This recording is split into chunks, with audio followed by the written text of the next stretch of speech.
fin de semana sale una noticia que yo pensaba que era esas historias que eran parte del pasado. Finalmente fueron procesados 9 hombres por el delito de trata de personas, acusados de explotar sexualmente a 50 mujeres, 2 de ellas menores de edad, en un local en Recoleta, a 120 metros de un antiguo prostíbulo que era Madajos, ¿sí? Madajos era un prostíbulo que tenía 2 sucursales, una en Mar del Plata y una acá en Recoleta. Y uno dice, bueno, pero ¿cómo? En tiempos de cámara de seguridad, de celulares, de tanta tecnología que permite refutar el relato de los proxenetas, de jueces que están un poquito más avispados, de legislación federal, porque hoy por hoy no es joda meterse a explotar a una mujer porque tenés, si vos sos te quedás con parte del negocio de lo que una mujer hace vendiendo su cuerpo, ponele, es una causa de trata, es una causa federal, es difícil. Y sin embargo, siguió sucediendo y con el mismo modus operandi. Esto era un prostíbulo en Recoleta, disfrazado de bar, entraban solamente varones, convocaban todos los días a 50 mujeres, y era el protocolo habitual de los viejos cabarets, y sucedió este año, los terminaron de procesar ahora.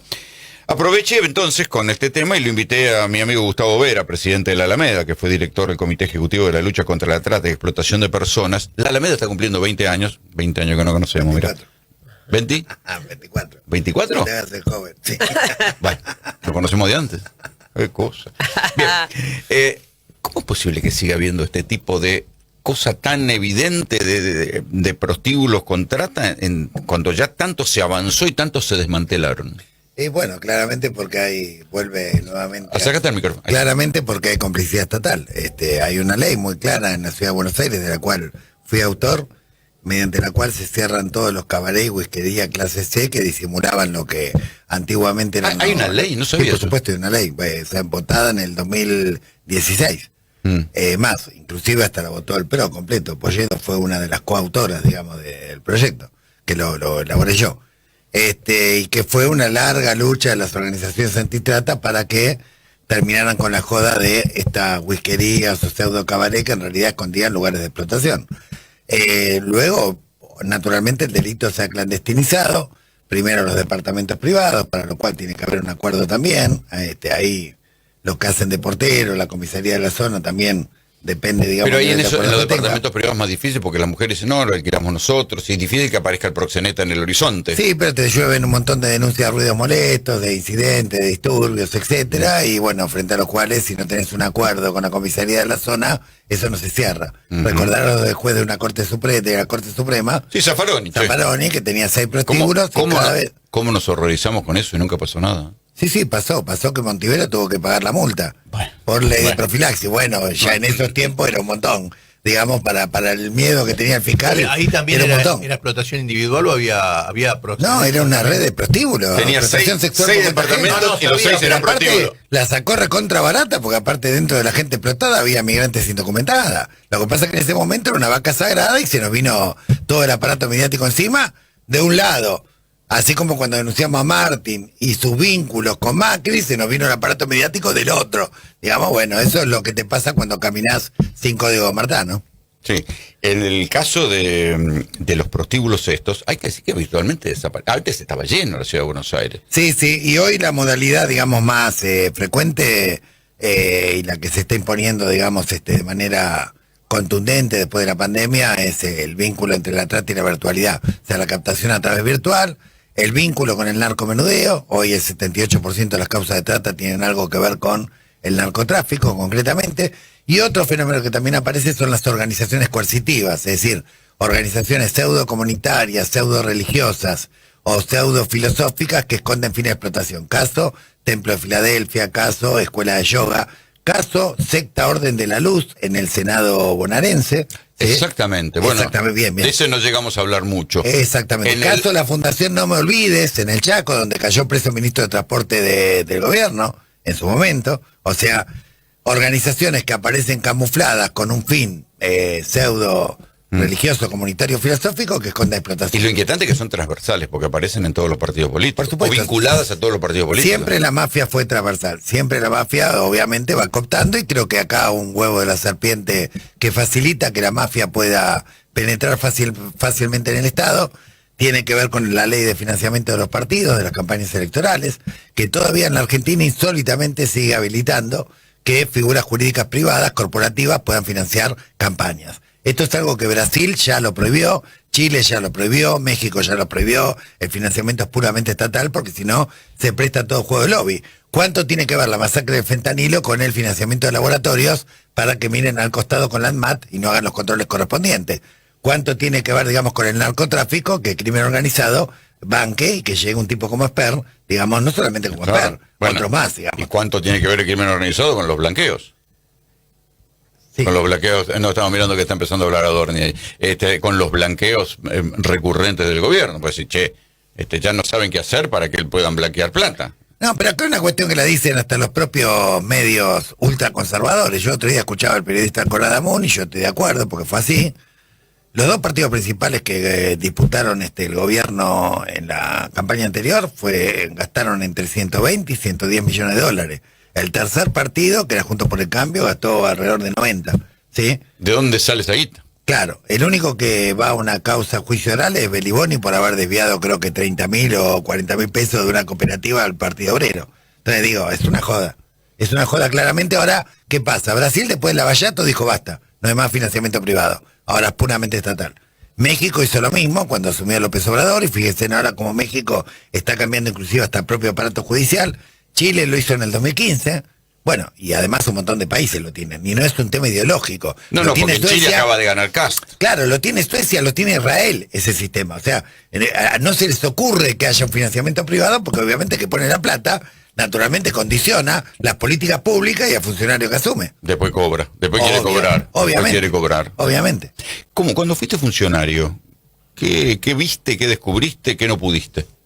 Porque vos fuiste, durante el gobierno de Alberto, el responsable del Comité contra la Trata. Bueno, primero vi un estado mímica donde de alguna manera muchos funcionarios creían que sacarse una foto y anunciar una obra era lo mismo que realizarla. Y la gente le sacó la ficha a la mímica. Digamos, le sacó la ficha de que una cosa son las palabras y otra cosa son los hechos. Después lo que vi es un estado profundamente unitario, donde las delegaciones del Estado en el interior no están coordinadas, sincronizadas y organizadas para que sean eficientes, con excepción de algunos centros urbanos importantes donde algo tienen que hacer, como Córdoba, Mendoza, pero el resto del interior está como a la buena de Dios. ¿Qué es los lugares donde, por ejemplo, las situaciones de trata rurales, donde más deberían estar atentos? Sí, pero por ejemplo el poder de policía, como está descentralizado, lo tienen la mayoría de las provincias, y los ministerios de trabajo de las provincias no informan al Ministerio de Trabajo Nacional una estadística de inspecciones que realizan. Es más, en muchos lugares se ha convertido en un ente de recaudación para la campaña, hablando justamente de las campañas opacas. Al punto tal, tal de que me da vergüenza decir que el único Ministerio de Trabajo provincial que firmó un acuerdo mediante el cual cualquier inspección convocaban al comité es el Ministerio de Trabajo de Jujuy. ¿Sí? O sea, gobierno radical. Con Moroni tuvimos que hacer un convenio donde participó todo el triunvirato de la CGT, todo el Consejo de Trabajo con todos los ministros, supuestamente para mapear y para empezar de alguna manera a tener registro de las inspecciones en el interior, porque el único que hacía inspecciones en el interior era el comité con Guatre. ¿Sí? Claro. Así le fue a Guatre, le intervinieron la obra social, lo tratan de reventar. Sí, echaron a todos los dirigentes. Los tratan de ahogar financieramente. Bueno, en aquel momento tuvimos una cantidad de rescate muy importante. De las 5.200 personas que se rescataron entre el 2020 y fines del 2023. 5.200 personas. En situación de trata y explotación. En situación de trata, sí. Por lo menos el 60% corresponde al ámbito rural. Y aclarémosle que ni siquiera pueden decir un estado provincial que era en beneficio impositivo, porque estaban en más que negro, no tributan a ningún lado. O sea, alguien le pagaba a alguien para que no vayan a inspeccionar ahí. Sí, por supuesto. Recuerdo casos, no quiero ahora prender un ventilador que incendie demasiado, pero sí recuerdo casos de, por ejemplo, una inspección que le hicimos a través de la División de Trabajo Ilegal de la FIP, que le caímos a una empresa que era la segunda exportadora de soja, y después el propio gobernador presionando a Guatre para que los trabajadores no vayan a declarar, y además cómo me cambiaban al director de la División de Trabajo Ilegal contra la Trata en nombre de que por una cuestión de género tenía que asumir una mujer, cualquier verdura, digamos, pero bueno, recuerdo otro caso en otra provincia donde en una planta... Ahora, debe ser muy difícil cuando estás adentro del Estado e intentás laburar en algo que está lleno de Bueno, injusticias. yo directamente con los gobernadores era muy claro y les decía, miren, muchachos, yo voy a avanzar, sea como sea. Ustedes me dicen si es con ruido o sin ruido. Y lo más cómico que te mandaban a avisar, por favor, sin ruido. ¿Se entiende? O sea, la víctima... O sea, sabían lo que estaba pasando, pero no hagamos quilombo. No, sin ruido significa que esa empresa me estaba bancando, financiando la campaña o alguna estructura política de esos tipos. Esto es lo que significa. ¿Se entiende? Todo eso me retrotrae, de alguna manera, a el día que Bergoglio nos recibió, allá en junio del 2008, y nosotros fuimos a pedirle protección, ¿te acordás? Entonces Bergoglio lo primero que nos plantea es, bueno, los voy a invitar a la Pastoral Social Nacional. Y con Juan Graboy, que habíamos ido a la reunión, nos miramos como diciendo, yo puse cara de me está pelotudeando.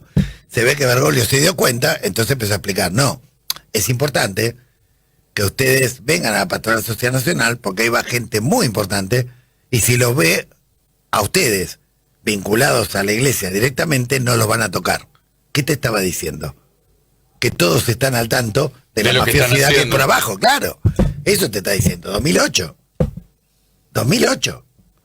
O sea, era como decirles, bueno, son nuestros muchachos, no les hagan nada. Pero recuerdo perfectamente cuando nosotros íbamos a denunciar madajos, entre otras cosas, y los prostíbulos de Recoleta, que fuimos con un montón de vecinos, ¿te acordás? Autoconvocados, todo lo demás. Jorge Bergoglio levantaba el teléfono y avisaba al comisario, le estoy avisando que la Alameda va a hacer una denuncia en su jurisdicción. Como diciendo, ojo, yo sé que vos sabés. Ojo. Claro. ¿Y el Papa hacía esas cosas? Bergoglio hacía esas cosas, por supuesto. Muchas veces yo le decía a Gustavo, le decía, deja de andar en esa moto, va a pasar un auto, te va a tirar a la mierda, deja de joder con esa moto de mierda. Y que todavía la tengo. Cumple 15 años este año. Claro, tenía la protección del Papa, antes que fuera Papa. Te había puesto, ahora entiendo por qué andabas en la motito. Cualquiera no hubiera andado, digamos, estabas regalado, después de denunciar a semejante cantidad de canallas, estabas regalado para que te tiraran al pasto. Mirá, nosotros cesaron los atentados cuando Bergoglio nos empezó a apoyar, lo que empezó a venir es la calumnia.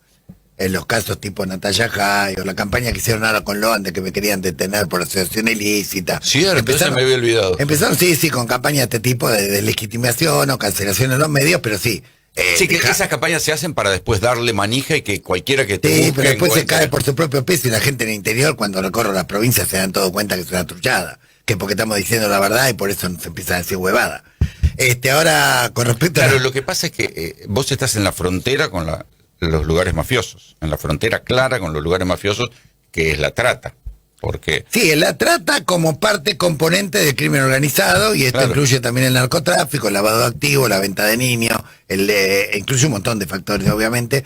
Hay causas de trata a las cuales se llega a través del lavado de activos, los allanamientos a Remar, por ejemplo. La propia ¿Cuál causa... es esa? No me la perdí, ¿cuál es? Y Remar son organizaciones pseudoevangélicas que tienen lugares, centros comunitarios, donde en un allanamiento simultáneo que hicimos en 6, 7 provincias, dieron todo positivo. O sea, a los pibes que eran víctimas de adicciones, ¿sí? Los reclutaban ahí adentro, pero los hacían ir a laburar, a vender cosas a los trenes, todo gratis, ¿no? Peor que los presos, ni siquiera les depositaban a una cuenta de la familia. Había una situación de reducción a la servidumbre. Y supuestamente lo disfrazaban de rehabilitación. Sí, claro, lo disfrazaban de pero no fue el único caso, hubo otro caso en Concordia, hubo otro caso en Moreno, o sea, es otro de los temas graves que hay que afrontar, y es que muchas comunidades terapéuticas que tienen la aprobación de Cedronar, cuando empiezan a funcionar, después el organismo de salud de la provincia, que tendría que hacer de poder de policía para verificar que sigan funcionando acorde a las normas con las que fueron habilitados, no lo hace. Es parecido a lo que pasa con las cooperativas. Viste que la cooperativa te da la matrícula de INAES y después nunca más va a verificar si efectivamente están funcionando como una cooperativa, si es una pantalla de fraude laboral o qué corno es, ¿sí? Bueno, con los centros terapéuticos privados, en los cuales los gobiernos provinciales envían dinero para no solo comida. La justicia muchas veces la justicia manda pibes a rehabilitación. Sí, por supuesto. Y se les manda dinero. Por supuesto, en el caso de Mendoza, por ejemplo, encontramos que hay una especie de autopase, la misma plata que iba, era la que volvía después para financiar campañas electorales. Entonces digo, y ahora este remar que lo están tratando de tapar en épocas donde las sectas electrónicas tienen algún peso, digamos, y algún lobby, en Paraguay hace 3 semanas acaban de allanarle a Remar exactamente por lo mismo. Remar, espera que lo anoto. Remar, muy conocido. Remar es una organización mundial, ¿sí? Que se presenta como pseudo religiosa, ¿sí? Y que puertas para adentro, hasta ahora en Paraguay y en la Argentina, in situ, infraganti, ¿sí? Se encontró situaciones de reducción a la servidumbre de los pibes. ¿Y siguen trabajando? Sí, por supuesto. Con algunas restricciones, hay una causa abierta. En la época que estábamos nosotros había avanzado mucho con el fiscal Rachid de San Luis. Pero bueno. En el caso del narcotráfico debe ser como el costado, o sea, porque las causas de narcotráfico son federales y no se busca la trata. Llegás a la situación de trata por un costado lateral. ¿Cómo? Porque el objeto principal es el narcotráfico. A ver, explotan a la mujer como una especie de combo, que además de explotarla sexualmente, la utilizan como mula o la utilizan para distribución de droga. Esto ya lo habíamos descubierto cuando volteamos todos los prostíbulos que había alrededor de la superintendencia de la federal. No sé si te recordarás, allá lejos y hace tiempo. Bueno, hay una situación paralela hoy por hoy con los trans en la calle. Sí, por supuesto. Que se dedican a vender cocaína. ¿Viste? Después de las 12 de buena parte, vos pasás a hacerse una cámara oculta y buena parte de los trans que andan por Constitución, Zona Roja o 11, terminan vendiendo cocaína. Muchos de estos trans son obviamente víctimas que les ofrecen, en lugar de explotarte sexualmente, después de las 12 de la noche podés vender falopa porque no hay policía femenina, así que nadie te va a revisar. Y le tenés que dar tanto a la comisaría respectiva. Esto es lo que está ocurriendo. Esto lo sabemos, digamos, antes ocurría mucho más groseramente, ahora más disimuladamente. Pero digo, fíjate el caso del triple narcofemicidio que te muestra casi un caso de libro. Las pibas desertan de la escuela, fueron captadas virtualmente, las meten dentro de una estructura narcomenudeo y después viene la masacre, digamos, mafiosa, ¿sí? Esto está ocurriendo muy seguido, te podría decir que 8 de cada... ¿Aumentó desde que llegó Milei las situaciones de trata? Porque digo, al aumentar la marginalidad, la falta de laburo, por lógica uno puede decir, bueno, hay más gente desesperada que puede llegar a caer en... Sí, por supuesto, no solamente aumentó, sino que aumentó además a nivel mundial después de la pandemia. Después de la pandemia, con los fenómenos climáticos extremos, con la guerra, por supuesto, el fenómeno globalmente aumentó en más de 10 millones de personas. Antes, en Naciones Unidas se estimaba que había 40 millones de víctimas, hoy estima que hay más de 50. Y te podría decir esto, el 78% de los casos vinculados al narcotráfico, y te diría que la abrumadora mayoría es captación inicialmente virtual. Digamos. ¿Y cómo lo convencieron ustedes? Digo, estamos hablando un poco de los 20 años, ¿no? En algún momento ustedes como Alameda se acercaron a quien era el arzobispo Bergoglio, lo convencieron de la importancia de este tema. ¿Cómo lo convencieron? No lo convencimos. En realidad Bergoglio sabía bastante del tema. De hecho, lo fuimos a ver porque había dado una homilía muy fuerte en Semana Santa del 2008 en la Villa 2124. 2008, mirá. 2008, sí. Y, bueno, dijimos, es el único que está hablando de estos temas. Fuera de vos y Gustavo Valencia y 2 o 3 periodistas más que nos acompañaban a veces en la patriada. Vos te acordás que en esa época había una resistencia a negar. Claro. Primero a negar que los talleres clandestinos trabajaran para las marcas. O sea, trataban de decir, no, esto es una cosa marginal de la salada, y era todo un sistema productivo. Bueno, acordate de Cosiuco. Sí, Cosiuco. Estamos hablando de hace 20 años, nosotros descubrimos y empezamos a contar que buena parte de la ropa fashion de Cosiuco, que se vendía fortunas acá y qué sé yo, se hacían talleres con gente esclavizada. Los que no pudieron. Para el sastre que trabajaba para Olga Nauni hacía las prendas de la princesa Máxima Zorrigueta. Estaba encerrado en un taller de Pompeya. ¿Sí? Es más, la primera causa que tuvimos, que tuvo condena firme, fue la primera causa de trata laboral en la Argentina. Todavía ni siquiera había ley de trata. Se considera que la primera causa de trata laboral, por los convenios a los cuales, protocolo de Palermo, al cual la Argentina había adherido, estaba a 4 cuadras de Alameda y era trabajaba para Montaigne, Lácar y Rusty. Y esos fueron sí condenados, obviamente condenados talleristas, ¿no? Siempre cortan por el agua más delgado. Las marcas en total fueron más de 120 las que fueron denunciadas. Y era interesante porque, en términos periodísticos, o sea, detrás del glamour, las modelos espléndidas, Fernández, qué sé yo, desfilaban con ropa hecha por esclavos. Sí, vos te acordás, la modista de Benito Fernández salió en los medios con ustedes, contó cómo los explotaban, le filmamos los talleres clandestinos, le filmamos las etiquetas, le filmamos los moldes, porque lo que pasaba era que muchos trabajadores que eran rescatados, estaban muy agradecidos y bueno, y muchos habían sentido gustito de la dignidad, y bueno, y se metían de vuelta a los talleres, iban con cámara oculta y era un circuito. Ustedes tienen cerca de, no sé, 600, 700 cámaras ocultas, donde se puede ver claramente las marcas que están comprometidas. Inclusive encontramos un taller clandestino en el Orleti, cuando ya era sitio de la memoria. ¿En serio? Sí, fue etapa de página 12. No me acordaba. Fue etapa de página 12, en el Orleti. Eso no me acordaba. Y fue un domingo, nosotros teníamos una asesoría los domingos, porque los domingos son los 5 días que los costureros lo dejan salir 10 minutos a pastorear, digamos. Y vino una señora, me acuerdo de un día con mucha lluvia, que se había escapado del taller porque tenía que hacerse un tratamiento oncológico y no la dejaban ir. Había quedado en situación de calle. Resulta que estaba en el Orleti. Es más, página 12 lo sacan la tapa y es en la sala de torturas, donde estaban además las máquinas. O sea, ahora, igual estaba presentado por la justicia, supongo. No solo presentado. Había habido una delegación de organismos de derechos humanos que habían ido a recorrer el lugar porque se estaba discutiendo la expropiación del Orleti y todo lo demás. Creo que fue Rafecas en que encabezó la delegación. Recorrieron todo, vieron que en una parte había gente trabajando con máquina, porque al otro día que salió en la página, en página 12, habla un cubano que había participado de esa delegación, funcionario, en Grama, y dice, yo había notado algo raro cuando... que también esto nos interpela un poquitito a que los derechos humanos son ayer, hoy y siempre. ¿Sí? No es que podés ver cegadamente los derechos humanos solamente en un aspecto y en otro aspecto no. Sí, bueno, decime, ¿por qué la sociedad, por qué te tenés que indignar? A ver, está muy bien que nos indignemos, y nos indignemos siempre, frente a la desaparición de una persona por razones políticas. Ahora, ¿por qué no nos indignamos por la desaparición de una persona por razones de explotación sexual o venta de niños? ¿Se acuerda cuando fue el caso de los hijos adoptivos de la señora de Noble? Sí, claro. Cuando dijeron que uno de los chicos había sido dejado en la puerta como con un pesebre, una cosa así, tipo de Rómulo y Remo, ¿no? Que apareció ahí, fenómeno. Ahora, cuando se descubrió que no era hijo de desaparecidos, es como si se hubiera acabado el problema. Y si nunca se supo de dónde apareció el chico, digo, en el fondo igual hay un delito ahí atrás, ¿entiendes? No, pero aparte... Pero como no estaba relacionado con eso, dijeron, bueno, ya está, ahí no se habló. No, pero mirá lo grave que es, lo que vos estás planteando. Hay un tema gravísimo en la Argentina. La Argentina tiene una sanción de la Corte Interamericana de Derechos Humanos del año 2012 por no tener tipificado el delito de compra y venta de niños. Esto que te estoy diciendo. O sea, casi toda Latinoamérica lo tiene. En el Código Penal, la Argentina no. ¿Todavía? Todavía. ¿Y en la reforma nueva del Código Penal no está? Se presentaron 60 proyectos en el camino. Pasó Cristina, pasó Macri, pasó Alberto, está pasando Milei.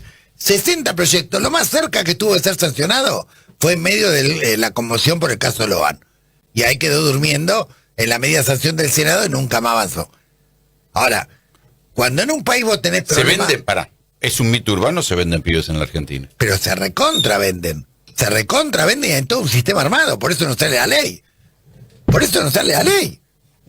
O sea, lo de Loan es porque salió a la luz, pero anda a preguntar a cualquier correntino si sabe de casos donde se hayan vendido pibes, o misionero o del Chaco. Cuando vos tenés problemas burocráticos para adoptar chicos, ¿sí? Y además no tenés ley para tipificar el delito de compra y venta, 2 más 2 son 4. Estamos hablando con Gustavo Vera, pero ahora vienen las noticias en Espléndido. Rolando por la mañana. Seguimos hablando con Gustavo Vera, que es presidente de la Alameda, que fue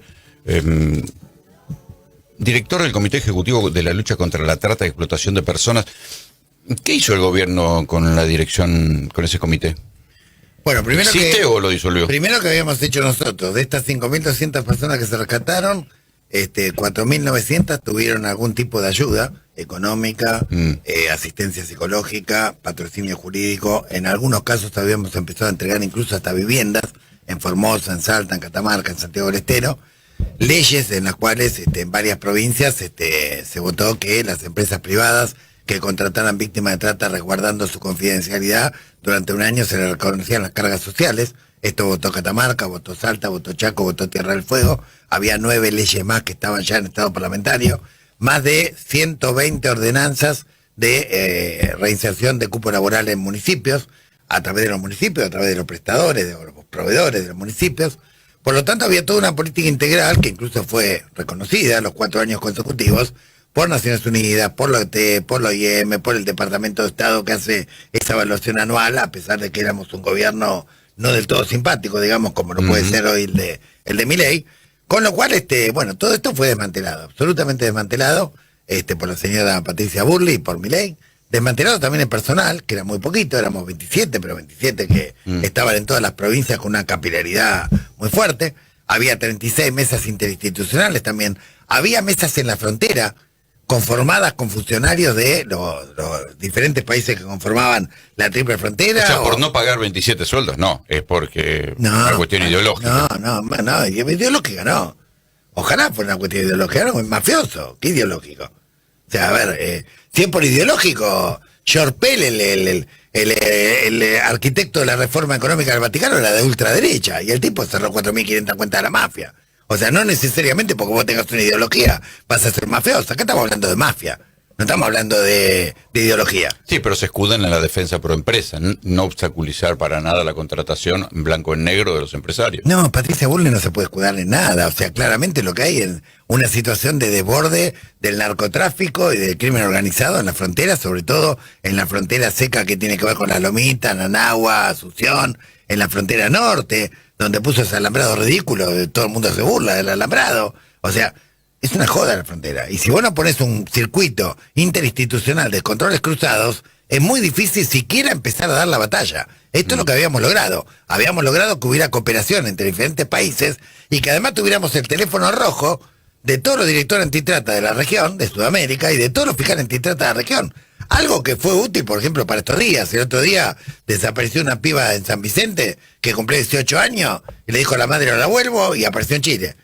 ¿Sí? Porque venía chateando con un desconocido desde Chile. Bueno, obviamente hubo que buscarla. Nosotros pudimos rápidamente contactar a la directora antitrata de Chile, la Procter contactó al fiscal antitrata de Chile y en menos de 24 horas sabíamos dónde estaba. Lo mismo pasó con otra piba que de la 1114 apareció en Paraguay. En menos de 24 horas ubicábamos. ¿Pero por qué? Porque íbamos a las cuestiones prácticas, digamos, a dejar de alguna manera... es más, cuando se pensó que Loan podía estar en Colombia, el trámite formal es que tenés que mandar una exhortación a Cancillería, una semana y pico. Nosotros en menos de 48 horas logramos resolver el tema.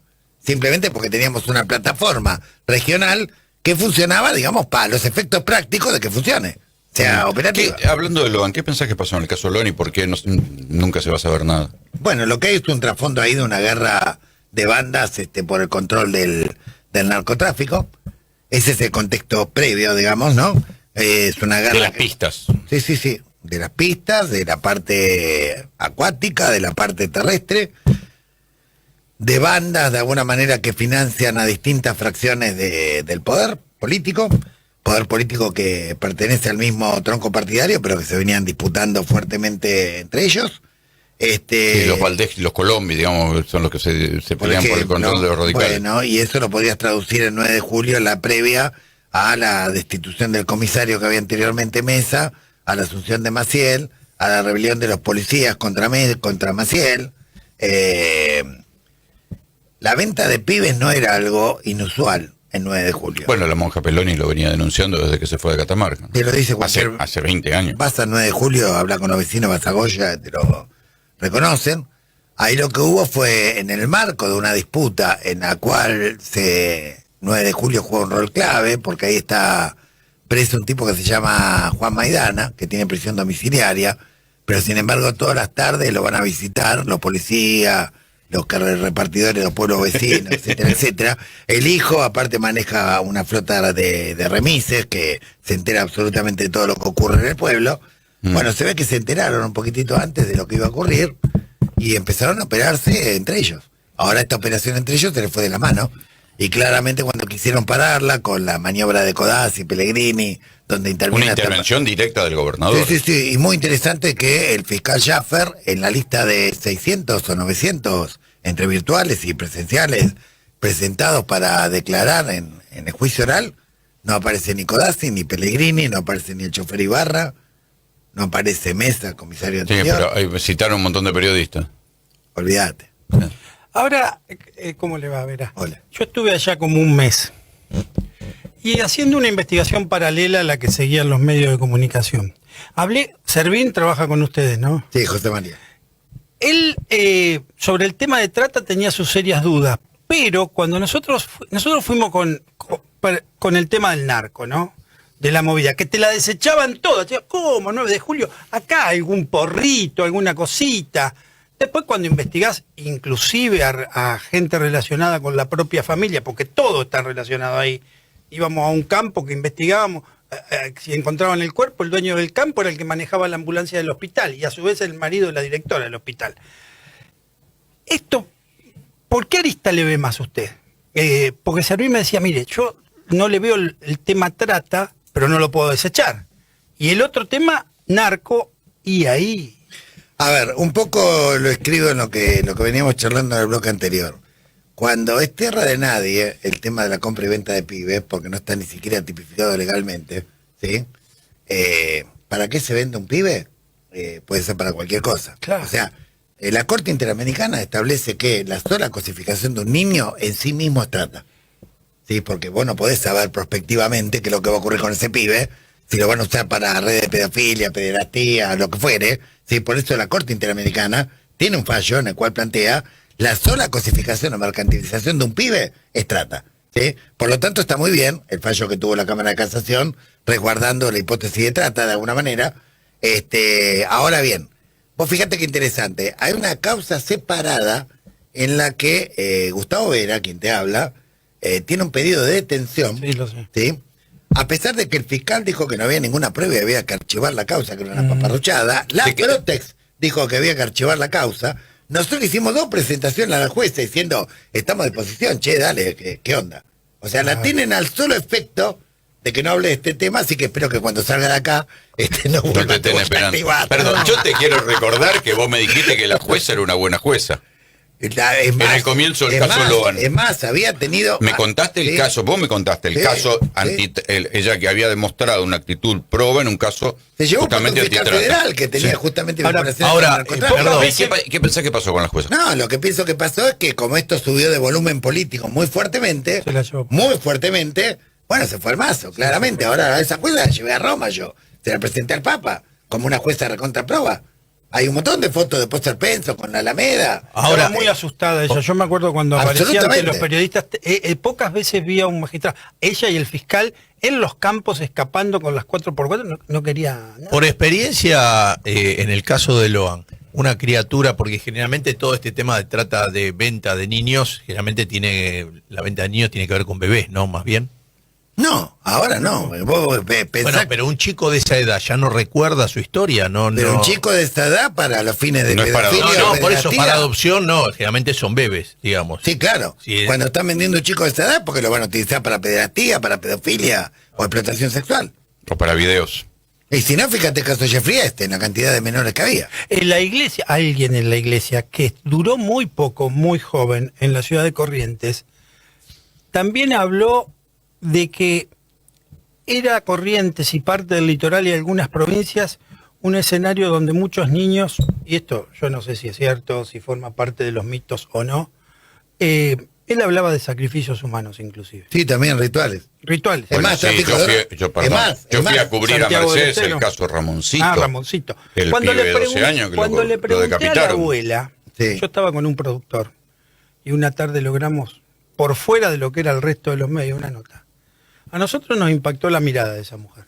Una mirada, tenemos los videos, la reprodujeron muchos canales, le preguntamos de eso y bueno, porque también hay mucha confusión. Había un cementerio enfrente de la casa de la abuela, Sí, pero es sí, muy sí. común eso en las estancias, en los campos que haya cementerios cristianos. Además, ese campo de la abuela tenía logísticamente algo muy particular y es que tenía salida al Paraná, Tal cual. al Uruguay. Era, Tal era un cual. lugar perfecto Sí. para un circuito de distribución. Estaba en disputa. ahí atrás de la familia de Loan, también eso lo fuimos descubriendo, vivía alguien que tiene algún contacto con los narcos y era vecino. Con los Maidana. Vamos a decirlo claramente. Con los Maidana. Con los Maidana. Es más, hay algún familiar que estaba endeudado hasta el caracú con los Maidana. Exactamente. Sí, sin duda. Nosotros presentamos 30 preguntas al Consejo de la Magistratura. Denunciamos a la jueza, obviamente, por haber pisado de alguna manera la investigación, porque ustedes fíjense, a juicio oral van exactamente los mismos que estaban cuando la causa pasó del provincial al federal. Ahora, extrañamente los medios Nunca avanzó por ningún lado. Nada. le escaparon mucho al tema de la conexión narco. Es más, muchos No, decían, no le esto lo inventaron para tapar otra cosa. Bueno, yo y no, en realidad, a ver, a mí me la... A ver, como nosotros durante 24 años colaboramos siempre con los periodistas en cualquier investigación, gratuita y solidariamente, incluso a veces hasta sin salir, y el rol es testigo, ¿sí? Siempre fuimos de alguna manera totalmente generosos. Por supuesto que los periodistas a mí me han comentado, no quiero mencionar a los medios, pero hubo muchísima plata puesta a medios nacionales y de otras provincias para que los periodistas se corrieran del lugar. Más que se corrieran, había mucha presión para no subir hacia el gobierno de Corrientes. Exactamente, no solamente no subir hacia el gobierno de Corrientes, sino además ni siquiera hablar de narcotráfico. tema narco. Acordate cuando la Udelina dijo, quiero declarar, le presentaron 20 pedidos de detención a la abogada, a Chivín. Sí. Y después la trasladaron forzosamente de una cárcel a otra. Exacto. Cuando iba a hablar el otro, el narco del Clan López, también lo trasladaron violentamente, no se supo más nada. Nada. Esto es un chiste, o sea, esto es la ley de la selva. En nuestro canal de YouTube, los oyentes, Rolo, están agradeciéndote. Gracias, Rolo, por la entrevista tan importante con Vera, pusieron Vega, pero es Vera. Por otro lado, por favor, hagan que este hombre de Alameda esté en el próximo gobierno nacional porque es muy valioso para la Argentina. Ya estuvo en el gobierno de Alberto y así quedó. Así no. A ver, nosotros presentamos una balance de gestión que está en la página de la Alameda, pueden encontrar la lucha contra la trata de Argentina, donde hacemos un balance de toda la gestión que hicimos. Absolutamente reivindicable porque era un organismo sin presupuesto que le sacamos el presupuesto a los demás para hacer diferentes políticas públicas. Más, hoy el propio Alberto agradece y todos los funcionarios agradecen. No hay funcionario que no reconozca que el comité fue uno de los más eficientes que hubo desde que hay un comité de lucha contra la trata por ley. Bueno, vos, cuando fuiste legislador por la ciudad, ¿donabas el sueldo? ¿Qué era lo que hacías? Durante toda mi gestión, el 60% del salario ante escribano público a otras organizaciones que no eran la Alameda, subrayo a otras, porque esto de donarse a sí mismo es una pelotudez, es un chiste. Pero ¿qué era lo que planteaba yo? Yo di fe además que Gustavo es la poca persona que pasó por la función pública y vive en la misma casa. Sí, casa que conozco además. Bueno, a ver, yo lo que antes de esto, ¿qué hacía? Maestro de grado, 33 años en ejercicio. A ver, yo lo que les planteaba era algo muy simple. Muchachos, ustedes tienen que ganar un mix de lo que es un director de escuela y un director de hospital, ¿sí? Un director de escuela, un director de hospital tiene una responsabilidad tremenda. Obvio. En una escuela, vos tenés 1000 pibes en un turno, uno que se accidenta, el primero que tiene problemas judiciales es el director, ¿correcto? Claro. En un hospital, cualquier vida está en manos del director de servicio. Bien, ¿cuánto sería ese mix hoy en términos de plata? 3 palos. 3 palos. No les estaba diciendo váyanse a vivir abajo de un puente. Les estaba diciendo, muchachos, empiecen a tener una actitud razonable con respecto al salario. No pueden ganar el doble, el triple. No puede ser que cada vez que se van al exterior les ponen 500 euros por día y un montón de privilegios de todo tipo. Naciones Unidas. Todo esto no puede ocurrir porque... Y se los estoy planteando ahora porque si ustedes no lo toman, un día lo va a tomar la ultraderecha para hacerlos bosta. ¿Qué hizo Milei? Así los hizo bosta. Bien, este tema llegó a diciembre del 2014, tanto lío hicimos que yo además publicaba recibo de sueldo, publicaba todo lo que había. Bueno, y además iba donando, digamos, ante escribano público, tengo todas las actas de escribano, de todos los meses que fui diputado. Bueno, llegó un momento que lo tuvieron que tratar, obligadamente en el Parlamento. Bueno, perdí 48-4, ahí me di cuenta que la grieta no era tal, que a la hora de hablar de guita, la grieta no era tal, ¿sí? Bueno, a ver, pero este criterio no es algo que se me ocurre a mí. Ya ocurrió en el 2002. En el 2002, cuando Duhalde se baja el sueldo como presidente, es más, entre la casta legislativa, gastan a todos los que fueron diputados entre el 2003 y el 2007, porque les tocó el periodo de la vaca flaca. el periodo donde como el presidente se había bajado el sueldo y lo habían congelado, ¿sí? Se habían congelado un montón de cuestiones dentro de la Cámara de Diputados, ¿sí? Pero bueno, después volvió la jugada de vuelta. Y ahora estamos con senadores de 11 millones de pesos y todas estas cosas que son una cosa ridícula, porque si no predicas con el ejemplo, obviamente no vamos ni a la esquina. Estoy mostrando acá en YouTube el libro de la Alameda. Perdóneme, Van a publicar un libro. ¿El nombre por qué la Alameda? Porque así se llamaba el bar.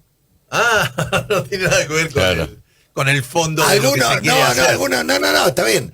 Alameda también lo puedes entender como el lugar donde se hacían las asambleas con los griegos, se abrieron las anchas Alamedas de Salvador Allende, muchos le dieron muchas interpretaciones, pero el bar, antes de su apropiación, se llamaba la Alameda. ¿Cuándo lo vas a presentar? Lo vamos a presentar en la Feria del Libro, ahora estamos viendo la fecha, a partir del 26 de abril, vamos a estar avisando para que ustedes pasen el aviso.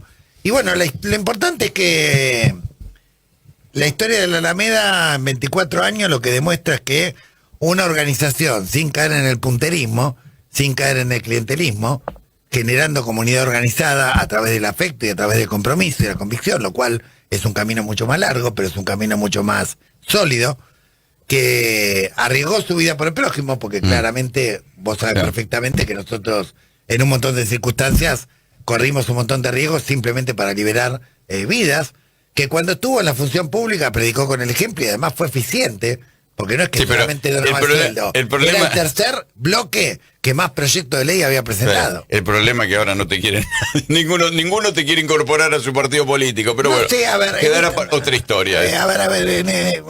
Digamos, no es que ninguno quiere, nosotros tenemos mucho diálogo con todos los partidos, y ahora obviamente aprendimos de alguna manera, porque viste que la Biblia te dice, el Evangelio, que hay que ser pacífico como paloma y astuto como serpiente. Bueno, nosotros tenemos un máster de palomudo, ¿sí?